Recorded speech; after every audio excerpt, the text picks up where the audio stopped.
Assalamualaikum warahmatullahi wabarakatuh. Saya Siti Mabrur Aliyah, NIM 2020 0960 11792, kelas 5B PAI non reguler. Bismillahirrahmanirrahim. Di sini saya akan menjelaskan tentang perencanaan pendidikan.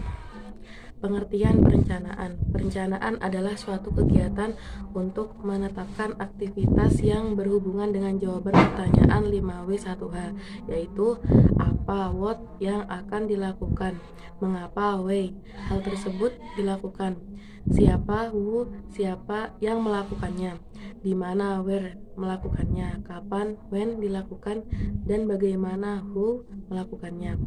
Pertanyaan-pertanyaan tersebut berkaitan dengan tujuan-tujuan yang akan dirumuskan, teknik dan metode yang dipergunakan, dan sumber-sumber yang diperdayakan untuk mencapai tujuan tersebut. Kaufman 1972 mendefinisikan perencanaan sebagai suatu proses penentuan tujuan atau sasaran yang hendak dicapai dan menetapkan jalan sumber yang diperlukan untuk mencapai tujuan itu seefisien dan seefektif mungkin. Dengan demikian, perencanaan adalah aktivitas menetapkan tujuan-tujuan, sumber-sumber, dan teknik atau metode yang terpilih. Dengan demikian, perencanaan pendidikan adalah proses menetapkan keputusan yang berkaitan dengan tujuan-tujuan yang akan dicapai, sumber-sumber yang akan diberdayakan, dan teknik atau metode yang dipilih secara tepat untuk melaksanakan tindakan selama kurun waktu tertentu, agar penyelenggaraan sistem pendidikan dapat dilaksanakan secara efektif, efisien, dan bermutu. B. Tujuan perencanaan. B. Tujuan perencanaan. Masa yang akan datang tidak dapat dideskripsikan secara pasti. Namun demikian, kita perlu mengestimasi kemungkinan yang akan terjadi di masa depan dengan membaca kecenderungannya di masa kini. Perencanaan yang terumus dengan baik dengan mempertimbangkan apa yang sudah dicapai, membaca apa yang sedang terjadi, dan memproyeksikan kecenderungan yang terjadi di masa depan, memungkinkan perencanaan tersebut menjadi alat perubah yang memiliki tingkat kepastian tinggi dan risiko yang minimal. Depdiknas 2006 menjelaskan bahwa perencanaan pendidikan di lingkup sekolah bertujuan untuk menjamin agar perubahan atau tujuan pendidikan yang telah ditetapkan dapat dicapai dengan tingkat kepastian yang tinggi dan resiko yang kecil, mendukung koordinasi antar pelaku sekolah, menjamin terciptanya integrasi, sinkronisasi, dan sinergi baik antar pelaku sekolah, antar sekolah dan dinas pendidikan kabupaten atau kota, dan antar waktu, menjamin keterkaitan dengan konsistensi antara perencanaan, penganggaran, pelaksanaan, dan pengawasan. Perencanaan yang baik dilakukan untuk mencapai protective benefits, yaitu menjaga agar tujuan-tujuan, sumber, dan teknik atau metode memiliki relevansi yang tinggi dengan tuntutan masa depan sehingga dapat mengurangi resiko keputusan. C. Pendekatan perencanaan. Berdasarkan besaran organisasi, perencanaan pendidikan memiliki skop dari ukuran mikro atau sekolah, meso atau kabupaten, kota, provinsi, dan makro atau nasional pada setiap jenis, jenjang, dan satuan pendidikan.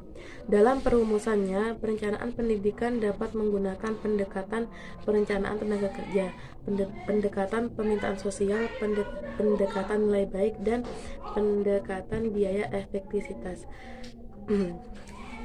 D. Prinsip perencanaan. Depdiknas 2006 merinci prinsip perencanaan pendidikan, yaitu 1. Memperbaiki hasil pendidikan, 2. Membawa perubahan yang lebih baik, 3. Demand driven, 4.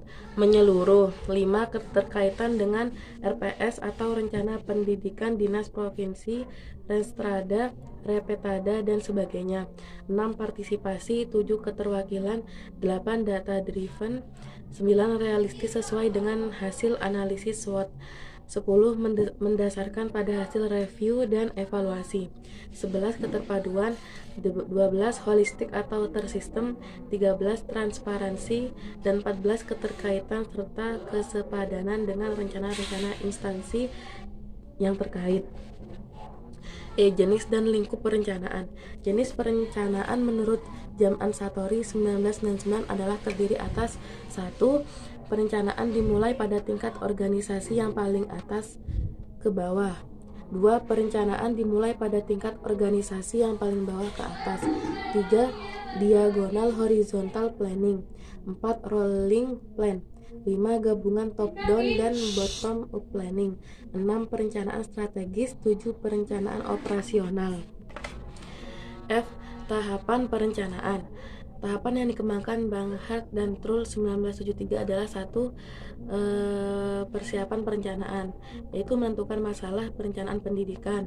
2. Analisis masalah perencanaan. 3. Konsep dan desain perencanaan. 4. Evaluasi rencana. 5. Spesifikasi atau merumuskan rencana. 6. Implementasi rencana. 7. Balikan pelaksanaan. Selanjutnya itu merumuskan visi, misi, dan nilai lembaga. Visi adalah gambaran masa depan yang ideal yang dibentuk anggota organisasi berdasarkan visi pribadi atau individu. Misi adalah rumusan umum mengenai tindakan atau upaya-upaya yang akan dilaksanakan untuk mewujudkan visi.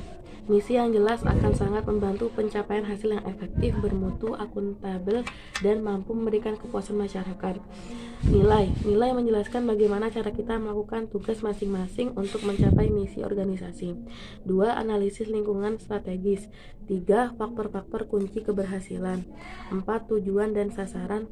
5. Strategi kebijakan, program kegiatan. 6. Evaluasi kinerja. Cukup sekian dari saya, mohon maaf bila ada salah kata. Wassalamualaikum warahmatullahi wabarakatuh.